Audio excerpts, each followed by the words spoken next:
We are back once again, my friends. Can you smell that salty sea air?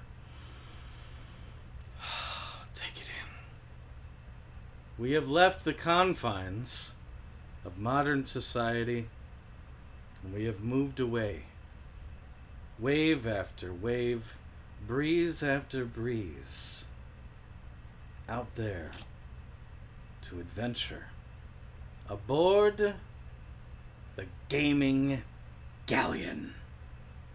Welcome, my friends. I am Captain Raz, who steers the ship, or at least pretends to. Gets us to our destination via the navigator, a magical device that can read the settings of video games and take the Galleon itself, thusly, to that destination. And here we are. It's a hot one. There goes the tape. Come on, it's 1990s technology. I'm sure it'll be fine, right?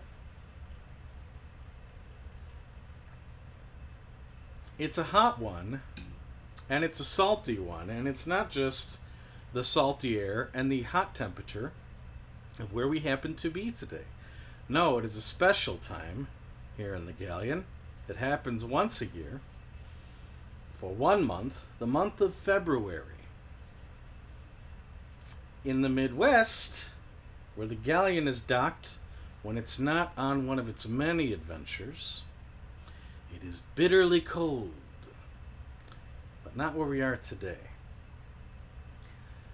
The reason we have the event that we have in February is because everyone is busy trying to stay warm, trying to get back into their work schedules after the holidays, trying to pay those holiday bills, and trying to ignore the upcoming taxes they may have to pay. February, there's not a lot of great things about it, except for the Dirty Dozen, which is what's happening right now and has been happening for the past 26 days. I myself pledge every year for the entire month of February to forego all the many, many games we have in the hold. The PlayStation 2 games, the Atari games, the Sega Master System games, the coveted Virtual Boy library, and only play 12 games that I happen to find voyages and voyages and voyages ago, that I pulled out of the chest from some sort of pawn shop deal or thrift store deal altogether,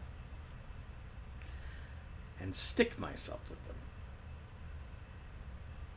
It's always an adventure, because I never know what I'm going to end up being stuck with.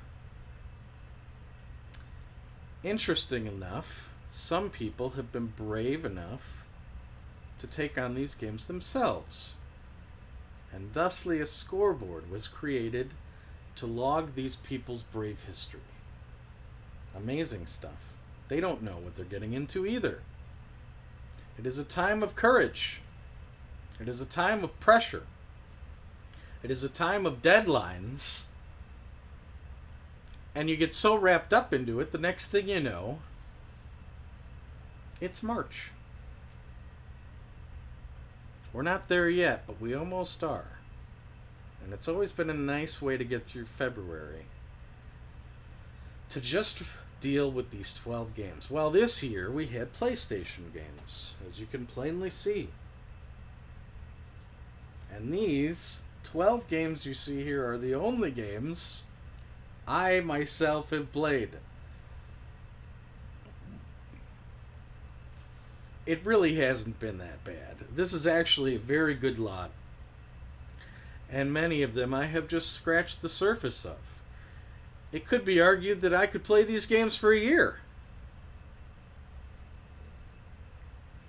I'm not sure I will ever pledge to do something of that nature, but it's been a good ride. And it's been even more exciting to see all the people who have themselves dug into these games on the Galleon's behalf. It's been quite humbling, to be frank.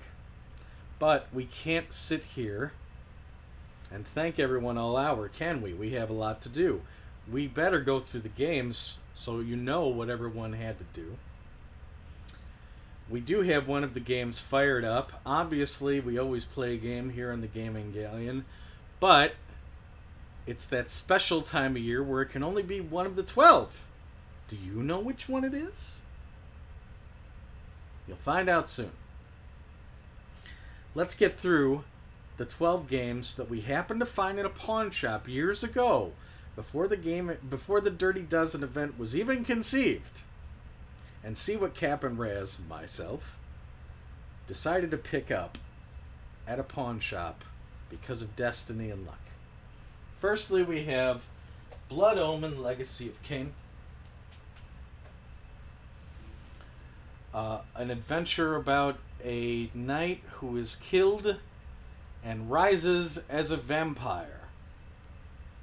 It is a dark world, and it is more like a top-down action RPG of sorts, learning new powers, and getting better every time. Learning the land is very important, especially for the objective we had for this one, which was find 100 secrets. There are 100 secrets in the land of Nosgoth. There is a counter to make it clear that they're out there, or which ones you found, and whoever happens to find the most, at the end of February, they become the Ve Victor, a designation created solely for someone brave enough to do this on their own, without the help of guides, through the month of February. Our pinball game this year, controversial, because it was based on real pinball. Generally, with the older Dirty Dozens we've had, it's been video pinball. Games that could only be created in the digital space. Well, Pro Pinball Big Race USA was made by developers trying to make the most realistic pinball experience possible. And boy, were many people who considered them big pinball warriors turned off. Realizing that video pinball is far easier than they may have expected. And some have pulled away from this very challenging objective of getting your car, your ball, from one end of America to the other. From New York all the way to the West Coast. Whoever can get the closest to the West Coast in Big Brace USA, they become the Cannonball Roller. In Need for Speed High Stakes, a high-octane racing game, we simply had you tasked with getting the best time in the final race of the Twilight Open Series. A race that any player can get into right out of the box with any sort of starter car, but to become the Knight Rider, our Dirty Dozen designation, you're going to have to work, and you're going to have to buy a good car, you're going to have to learn how to drive it, and you're going to have to learn the track better than anyone else out there. Oof, the X-Files. A popular series, science fiction series, around the turn of the century. You play a federal investigator looking for the two major main characters in the series itself, Agent Mulder and Agent Scully. You play neither, and you see neither for a good chunk of the game. Do you ever find them? Some people don't know, including myself. It is a point-and-click adventure game. You are going watching investigations in full motion video. You are checking crime scenes. You are investigating using your wits and inventory and patience. It is an adventure game, and the only way to become the rational inquirer, the Dirty Dozen designation for this season, for the X-Files, you have to build the best case possible. More than any other federal investigator out there this season, you have to have more evidence in your manila folder, more pages than anyone else.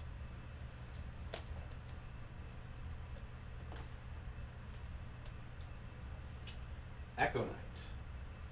A terrifying experience. The story of a man who finds himself on a haunted ship and must one by one try to help the unsettled spirits aboard find peace, lest he is stuck with them for eternity.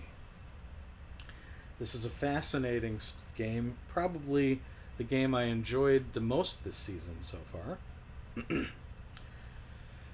And I really enjoyed watching people try and undertake the objective. The Tycoon of Terror is what everyone is fighting for. They want to become the Tycoon of Terror.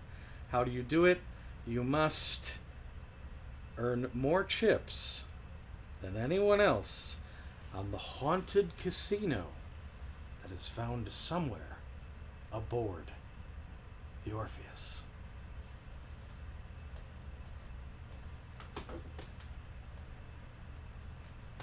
Medieval 2. More darkness approacheth, but it's tongue-in-cheek. The story of Sir Daniel Fortescue goes on a 3D platforming adventure trying to save London itself from the Walking Dead.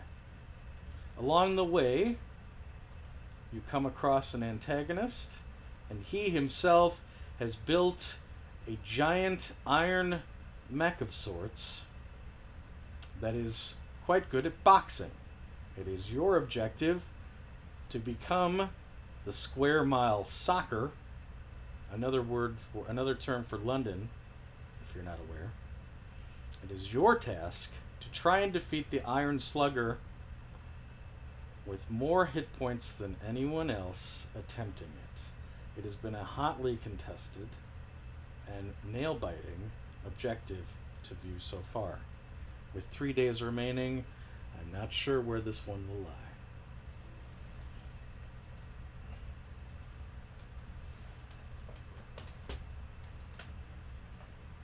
Spider-Man, our action game, one of the most popular games in the roster as far as notability. Everyone seems to know the Spider-Man for the PlayStation. It's made by Neversoft, the same people who made Tony Hawk Pro Skater.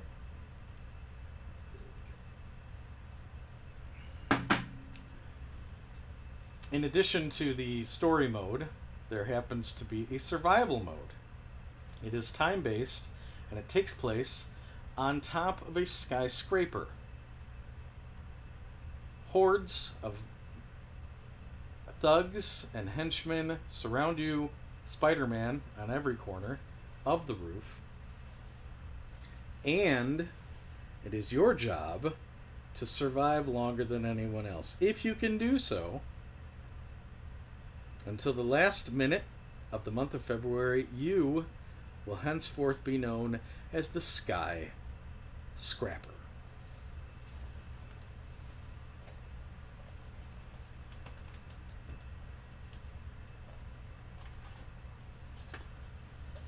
Spec Ops, Covert Assault. The objective is to get the highest point value over anyone else in the first mission, which takes place in Sicily, Italy.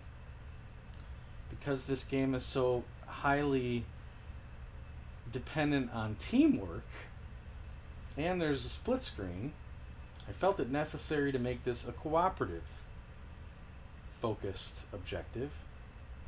if you happen to get a better score while having a teammate at your side than everyone else on the board, you win. And if someone who happens to be playing only on their own gets a better score than you, well, your score still wins because you took it upon yourself to get into your comfort zone. You took it upon yourself to put the mission first and get someone else to help you on your journey. Now, obviously, if two people are involved and cooperative scores trump single player, there has to be a twin objective, a twin designation.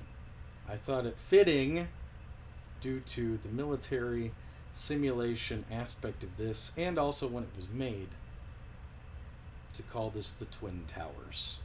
The two people who can get the highest score in cooperative become the Twin Towers.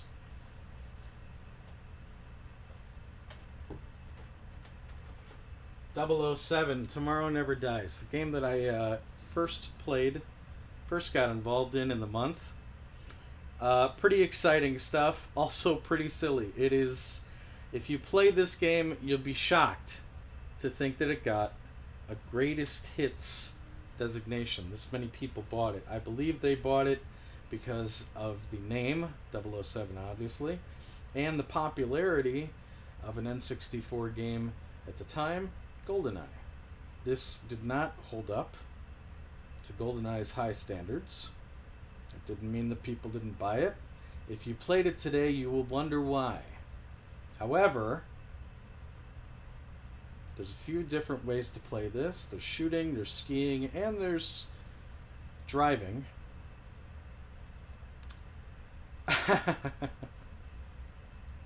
I don't know what to say about it. I can say I had some fun with it, but boy, I can't imagine people being happy about it when it came out. In any effect, that doesn't matter. What matters is the objective and the designation. If you are the top of the board, you become the double D7, the DD7. And what you have to do is you have to reach the 7th level of the game, the ski ridge in Japan. You have to ski down a mountain, infiltrate a terrorist camp, and defeat the leader himself in a gun battle.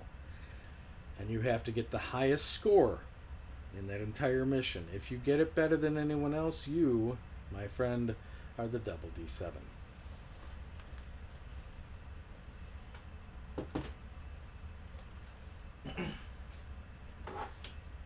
Final Fantasy VIII. The red-headed stepchild of the Final Fantasy trilogy, available on the platform. I've never played it myself. Of the three, Final Fantasy 7, 8, and 9, this is one I've never tried. I definitely judged it on a book by its cover here, mainly because, to me, the three characters you see here seem to be just a little too Barbie doll compared to the other games released on the platform at the time. However, I've really given it a shot and played this one more than most of the games in the roster. And I plan to continue even after the season is over, despite being able to play so many other games. I've quite enjoyed it. And as for the designation, the Guardian Legend, there are powerful guardians, powerful beings, almost demigods, that you can take under your control in this game. If you can find more than anyone else, you are the Guardian Legend. I personally have found 5 in the world. I believe I've played it somewhere around 20 hours. There appears to be more, and I am certainly not at the top of the board. It's going to be very fascinating to see at the end of the season who will find the most of these strange beings and become the Guardian Legend. Well, that's 10 games. And I am saving the final game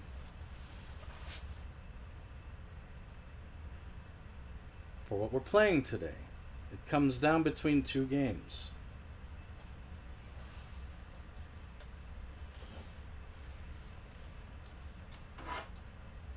We have the PlayStation Underground Jam Pack, a demo disc, probably the biggest surprise of the roster, and Twisted Metal 4, a classic series from the era.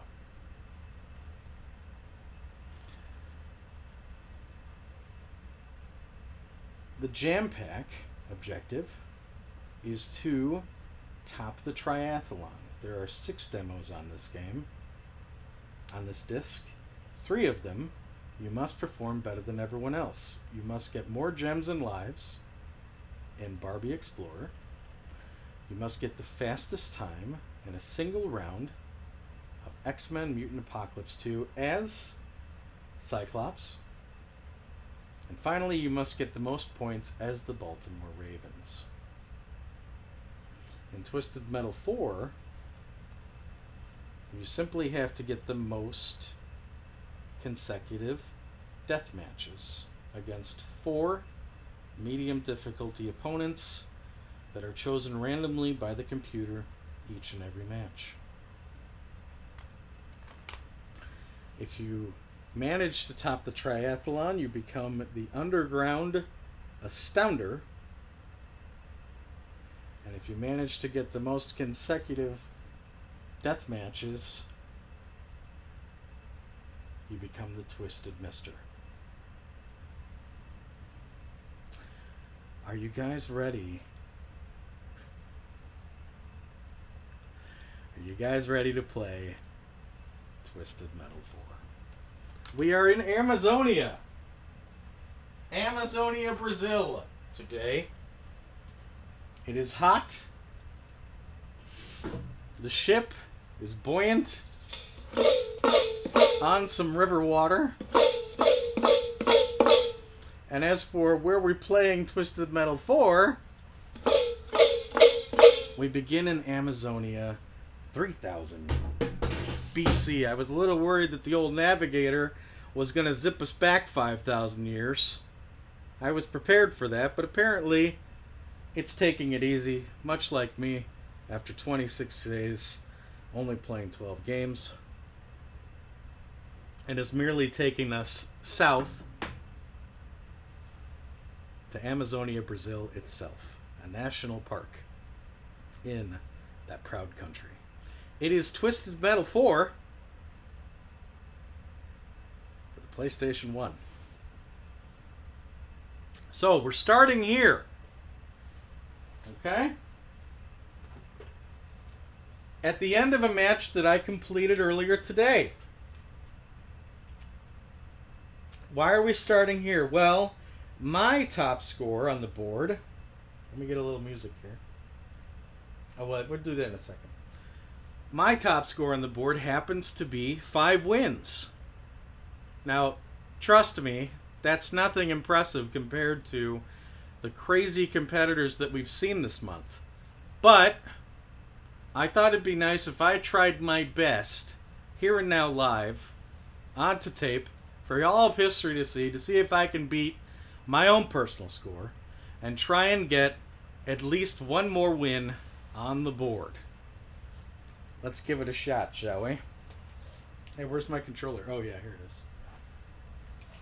For any of those of you wondering, here's the controller I'm using. We're playing on a PlayStation 3. Okay.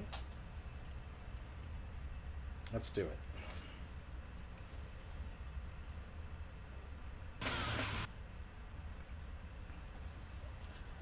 Amazonia, 3000 BC.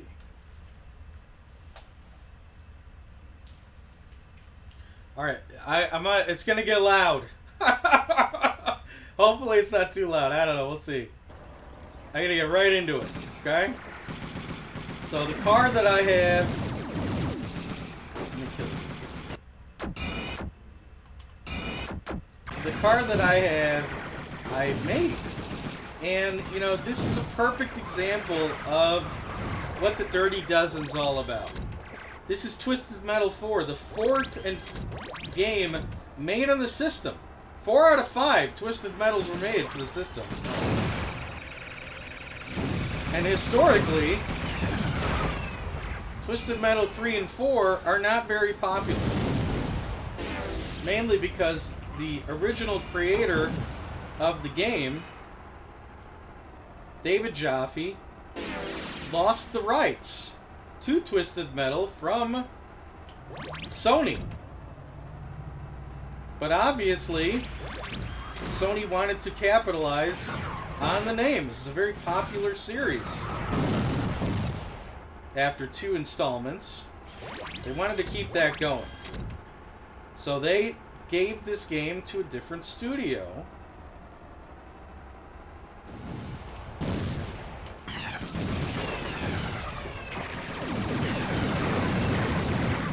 And 20 years later, with all the different Twisted Metals we could play, why would we play the ones that are historically not considered as quality as the ones the original designer made?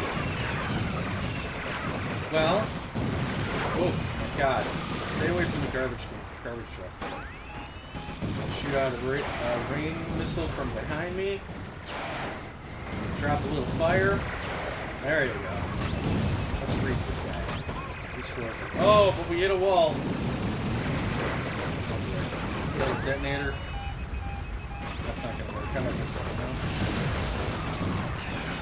Well, the Dirty Dozen has given us the opportunity to really see if there's to be some fun had in this lesser received game. And let me tell you, initially in the season, I wasn't particularly happy or excited about Twisted Metal. It's not that I don't like the genre. I'm actually quite a fan of Twisted Metal 1 and 2. There goes Microblast. See you later. But I've always gravitated toward those. There was no reason to play 3 and 4. I heard they were silly.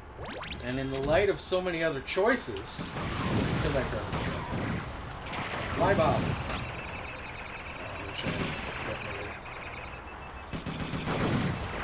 Finish that guy off. Flame on, baby.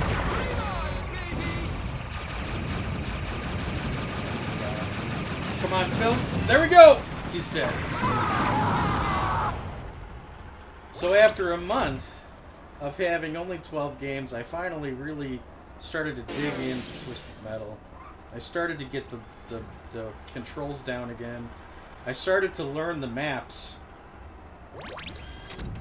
And now, toward the end of the season, I seem to not be able to stop playing it in comparison to what else is on the roster. Oh my god! Woo! That was great! That was great. We need to get some health. I think we can find some over here. We have to execute these jumps correctly. This is not the right way, Rose. Okay. Oh, cripes. There's 2 more guys on the board. We are in bad shape. We need to find some health. Again, we're trying to keep consecutive wins here. If we die, according to the Dirty Dozen scoreboard, we'll have to restart. Now, I see some health over here. Gotta make some good jumps here. Okay. So it's interesting to think, you know, the level of investment and memories I'll have with this game moving forward because of the event, because we were brave enough to say no to all the other options in video games, all the other better entries in this franchise, and give it a go. Oh my god, that garbage truck's frozen. I'm trying to get it on. Woohoo! Have some mines. I thought the garbage truck was dead. It must have been this guy. There we go. Fry him. Fry him. Back attack. This guy's dead. Come here, you. You're so fried, dude. Oh, almost got him. Freeze him. Yeah! That's it. There's some health up here. Let's grab it. One more guy, and then we're dead. We got it, dude. That's 6 wins. Alright, all we gotta do is finish this guy off. We gotta get to him quick, because I bet he's trying to get some... There he is. I bet he's trying to get some health. Watch the radar. He's the orange dot on the radar. Yeah! Woo! Sweet. Alright, we'll leave it right there. We'll leave it right there. That's a high for me. I love it. Give me the harp here. Alright. Good stuff. Okay, we'll give that another go. We'll see if we can get any farther. Pretty soon. Oops. Trying to move back over the camera here. There we go. Twisted Metal 4. Twisted Metal 4. A game I never would have picked up. I never would have bothered with. Where did I put it? It's gone. What did I do with it?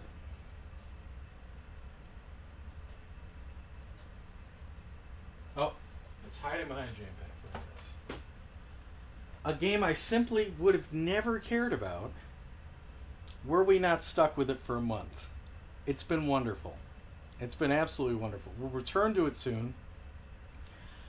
But let's go into the booty, okay? And let's show you the kind of hardware that we've been able to enjoy this month because of what we've done here, turning off all other options as far as platforms and just sticking with a PlayStation.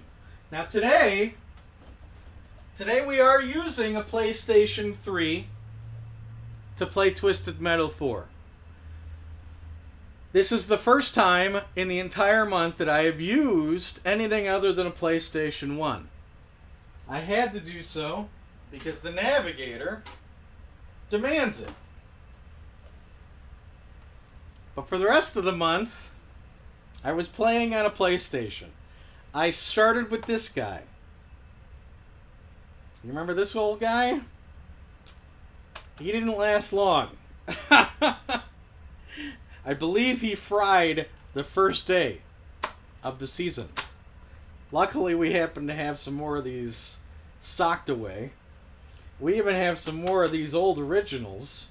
But at the time, I happened to be live and had to go with the nearest thing available to me, which happened to be this guy right here. The second PlayStation that came out. I believe it's called the PS1. And apparently a long time ago, we got it for $4.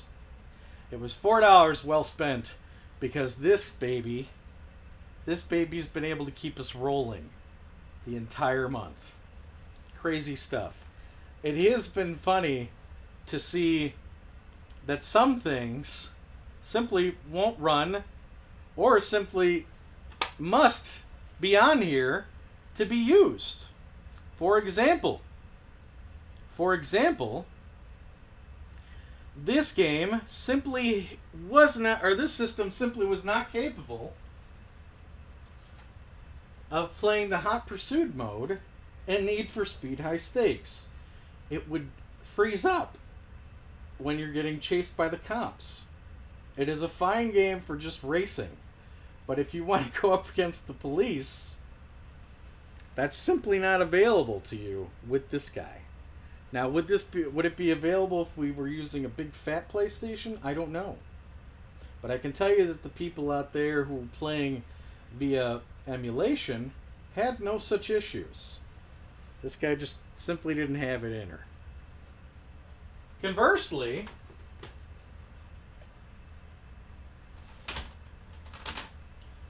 this guy excelled better than its more superior counterparts when talking about the Jam Pack. Mutant Academy 2, X-Men Mutant Academy 2 simply will not play. The demo will simply not play on a PlayStation 2 or a PlayStation 3. But a PlayStation 1, I had no issues fighting a Cyclops and X-Men. Crazy. A third thing I noticed, and I just noticed this today, was with Twisted Metal 4. Now, all month I had been hearing people talk about Twisted Metal 4 working on the objective, most consecutive death matches, and saying that they don't have access to two levels that they have dubbed the Tron levels, wireframe levels. Now, as far as I know, most people who are competing on Twisted Metal 4 are using emulation. All month, I myself have been using this. And you know what I never noticed until I popped this Twisted Metal 4 disc into a PlayStation 3 for today was that on a PlayStation 1, the Tron levels, all month long for me personally, have been accessible. But now that I have popped this into a PlayStation 3 and set up for today's voyage, I noticed that unlike this little guy, the PlayStation 3 will not give you access to the Tron levels. I'm not exactly sure why.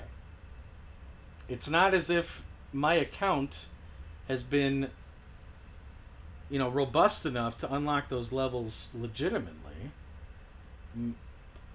They just don't seem to be, they seem to be completely accessible to me if I'm using this. Very strange, all the ins and outs that have happened throughout the month, as we've seen people playing these games in many different ways. The most exciting thing about the season has been all of the different controllers that I've been able to try over the season, because I'm using systems that, for the most part, we would consider obsolete. Why use an original PlayStation when you can put any PlayStation 1 disc into a PlayStation 2 or a PlayStation 3? There's no reason. But the reason we found out was there's a lot of controllers that we had in the hold that won't work on a PlayStation 2 or a PlayStation 3. They'll only work here, and we've been able to use them throughout the month. For example, we'll start with the ordinary. The old PlayStation controller with analogs. This thing still works on a PlayStation 2. We used it quite a bit, but we used it less than you would think. Let's see. We used it for Need for Speed. We used it for X-Files. We used it for Spider-Man, Medieval 2.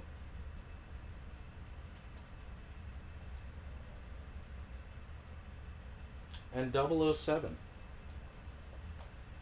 Only half of the roster, surprisingly enough. You'd think that this is everything you need. It's got a D-pad, it's got an analog stick. But we found ourselves unplugging it more often than you'd think because of the other options we had. The original PlayStation controller, prior to analog, I ended up using quite a bit. Blood Omen itself is a top-down action situation. It was perfect for this. Twisted Metal, which relies heavily on digital inputs, special moves, freezing attacks, jumps, shields. This is exactly how you want to play Twisted Metal. Incredible. What else? Pinball. I just had a better grip. There's less getting in the way here, so I ended up using this for pinball.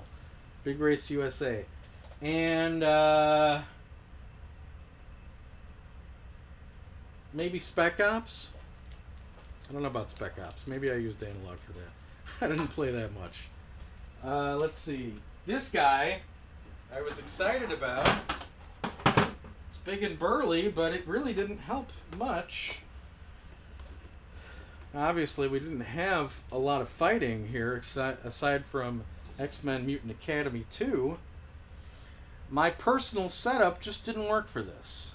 I was playing in, a computer chair only with no table to place this onto. Some people enjoy playing on their lap. Me, not so much. And frankly, the chair that I usually sit in to play these games does not have very good back support. I think if you're going to be playing on your lap, you generally need to have your back straight, perpendicular to the floor to be able to use this thing so you can hunch over it. So as a result, I didn't use this nearly as much as I assumed I would, even after the Jam Pack Underground Astounder objective was released. It just... The joystick's okay. These buttons, not so much. The placement of them is terrible.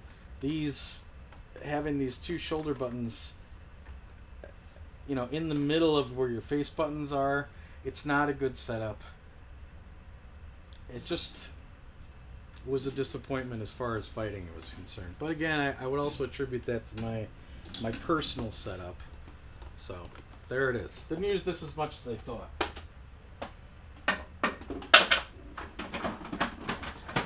What else do we got here?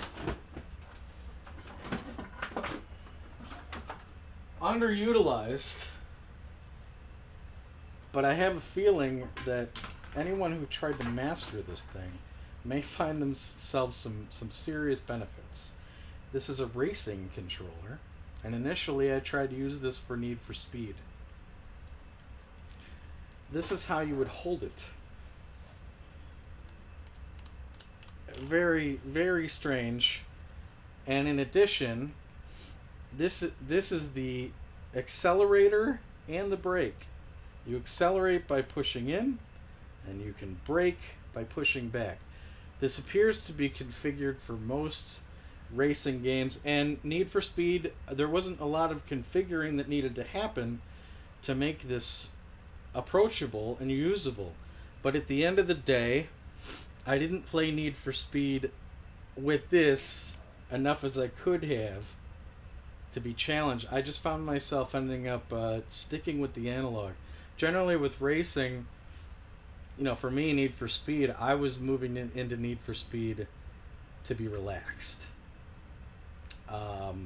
Playing something, tedious and hardcore, and then going into Need for Speed when I just wanted to not have to press a lot of buttons. You're really challenged with this one out of the box. I can't say that it's a bad controller, though. I just think that you need to be committed to use it. Very strange things going on here. You'll notice that the L left trigger is here and can actually be pushed in. It's spring-loaded, strangely enough, as is this one, which is also... I mean, what is it even saying here? 1/2? 1/2 is here as well. So you actually had two options on how to accelerate and brake. Now it makes me wonder, with this one, how it says 2 and 1. Does that mean the more you're pressed in, the more you're accelerating, and the less you're pressed in, the more you're braking? Very strange. And I really didn't get into the subtleties of this one. It was, with all the things that were, all the options in the roster, I just didn't commit to it. Still fascinating, and from what I used of it, it was intriguing, and I could see some potential, but boy, I could see a lot of room for mishaps too. So I don't know. Very interesting.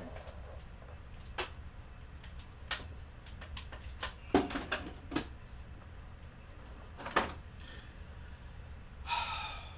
controller that I don't know where to place this one. Our analog stick is very familiar.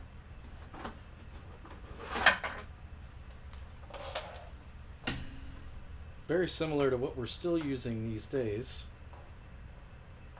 However, even more similar to what we're using in the modern day PS5 era happens to be this stick that was not put out for long. This was the first analog controller that PlayStation ever put out. And if you pair it up against the more standard one, you'll notice right off the bat the analog sticks here are convex, whereas here they decided to go with concave. It took them 20 years later to decide, well, I think that's what we're going to do moving forward with our newest systems. Interesting that it laid dormant for that long. You'll also notice that it's a little more of a deluxe in the grips themselves. They seem to be a little longer. You notice that difference there? Very interesting. I've only seen one of these. This is the only one I've ever encountered. Using it, I didn't use it much. I think that's more attributed to the amount of games that I ended up using the D-pad only controller with. I was just surprised that at the end of the day, I really appreciated the controller that had no analog sticks. I found them to be in the way, and I just got a better grip if I didn't have to deal with them at all. So I used that less than I thought. However, the controller I walked away enjoying the most has got to be the most unique. And the one that turned the most heads throughout the season. The ASCII grip. A one-handed controller. You can see here that the X button is here, the circle button is here, the triangle and square buttons are here and are supposed to be accessed via the thumb. You've got start and select up here, and then your trigger, or your left and rights are down there, your shoulder buttons. People looked at this and they were like, "What? Where did you even get that?" This was a commercial release, and it was designed, it appears as if it was designed specifically for the Final Fantasy trilogy. Fascinating stuff. Alright. Really liked it. We got to get going, though. We have one more match we're going to do, and then we're going to say goodbye, okay? Let's do it. Of all these controllers, if I had to recommend one, it would be the ASCII grip, the Final Fantasy controller. Very, very interesting. Nice to be able to, you know, have a drink while you're saving the world and not stop the action. All right, Twisted Metal. Let's continue one more. We're going on to the oil rig, which is a very dangerous, very dangerous level. It is, you know, an oil rig, so it's out in the middle of the ocean. One wrong jump, and it could be sayonara. Let's see if we can get one more one on the board before we say goodbye. It's Twisted Metal 4 for the PlayStation 1. The audio back here. Continue. Okay. Here we go. The oil rig. Beneath the drill is a crude and black treasure, but above are riches beyond measure. We cannot go underneath. We got to be careful.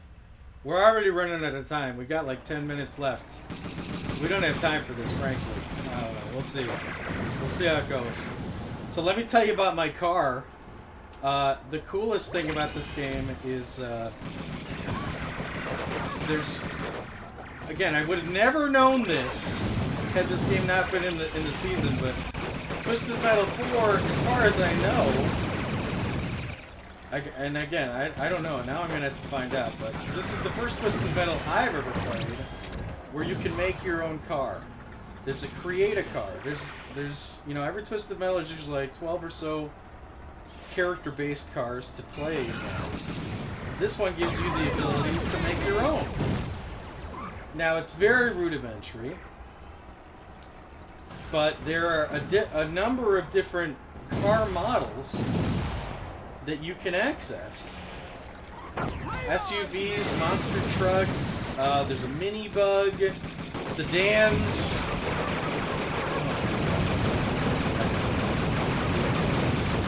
This is going to be a big jump.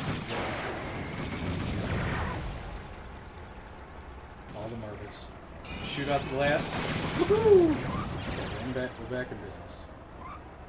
So the car I decided to make was a green SUV that appears to have. I put some lights on it, and to me it looks like. Woo! A park ranger car. So my guy is called Ranger Danger. That's what I named the car. You can name your car. I mean, it was really cool. I really enjoyed that aspect of this game, was being able to make my own car. And so Ranger Danger's story.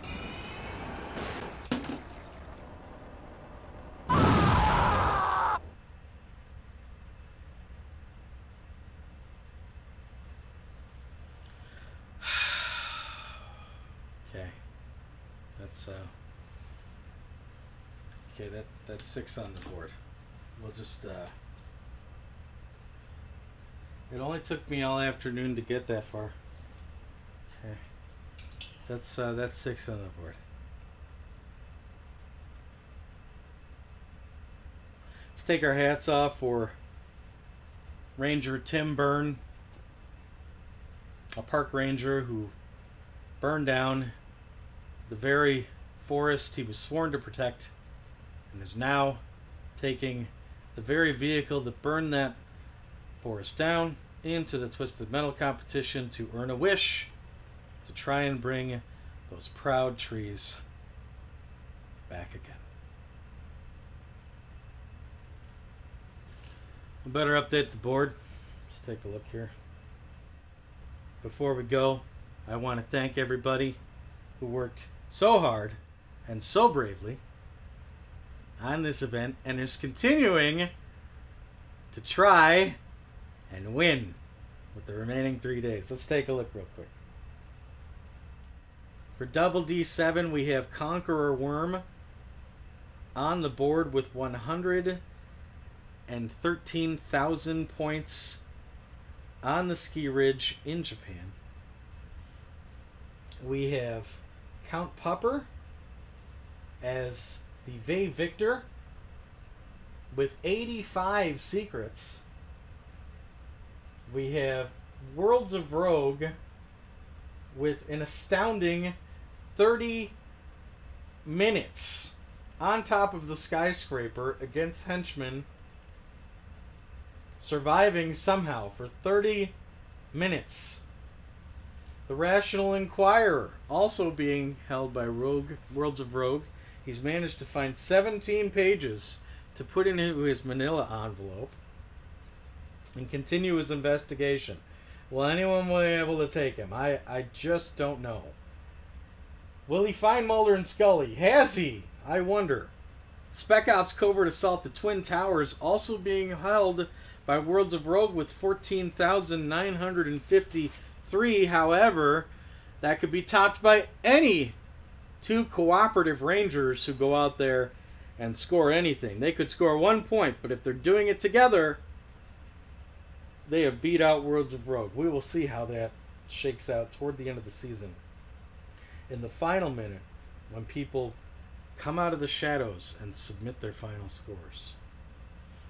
Final Fantasy VIII, the Guardian Legend, being held by Bowtie One, who's come out of nowhere and has been seeking the land, looking for powerful deities to add to his army and to add to his score submission. Good luck, Bowtie. You're doing brave work there. In the Gambler's Den, the casino, the haunted casino, in the belly of the Orpheus, Worlds of Rogue has managed to amass 1,350 chips. That is a lot of gambling. Medieval 2, also being held by Worlds of Rogue, the Square Mile Soccer. Will he hold this? Will anyone else be able to walk into the ring and do better, get a perfect, in fact, against the Iron Slugger? Will anyone be able to top and tie Worlds of Rogue within the next 3 days? Twisted Metal 4, one of my personal favorites on the roster. Astounding. Astounding. 23 deathmatch victories held by Milton. Tripling anyone else's attempt so far. But is there someone else in the lab? Is there someone else behind the wheel ready to give Milton a run for his money? I don't know. While we're here, we'll just... Hold on a second. Let me just update this. Okay, it's 6 wins for Ranger Danger. Good job. Good job, Ranger Tim Byrne. Good way to go. Pinball. We've got Rich Socash here. Rich has been just plugging away, trying his best to get as close to the coast as possible. He has almost gone as far to the west as possible, making it all the way to Seattle. However, unfortunately for him, San Francisco is just a smidge closer to the coast. Score doesn't matter here. It all matters who can cannonball all the way to the west. And if one person out there manages to get farther than Seattle, they have taken the title away from Rich. Need for Speed High Stakes. Whoo! Another hotly contested designation. The Knight Rider being held by Rich Socash. I believe he has had a score of 3 minutes and 38 seconds for at least a week, maybe even 2 so far. A lot of people gunning for this one. Is anyone going to be able to do it? This takes precision and skill. I am not entirely sure if that's possible. And finally, the triathlon. The demo disc. The Underground Astounder. We have seen a lot of astounding things in only a few days since this objective has been released. Rich Socash doing a triple threat on the right side of the board, taking this one as well with 23 points. You can see here he had to... Well, I'm not going to show that. Anyway, he was able to get more gems in Barbie and lives than anyone. He was able to... Well, he was able to get a lot there. Anyway, in total, he's been able to get more points as the Baltimore Ravens and Cyclops, the fastest and most gems with Barbie. It's been pretty crazy to see.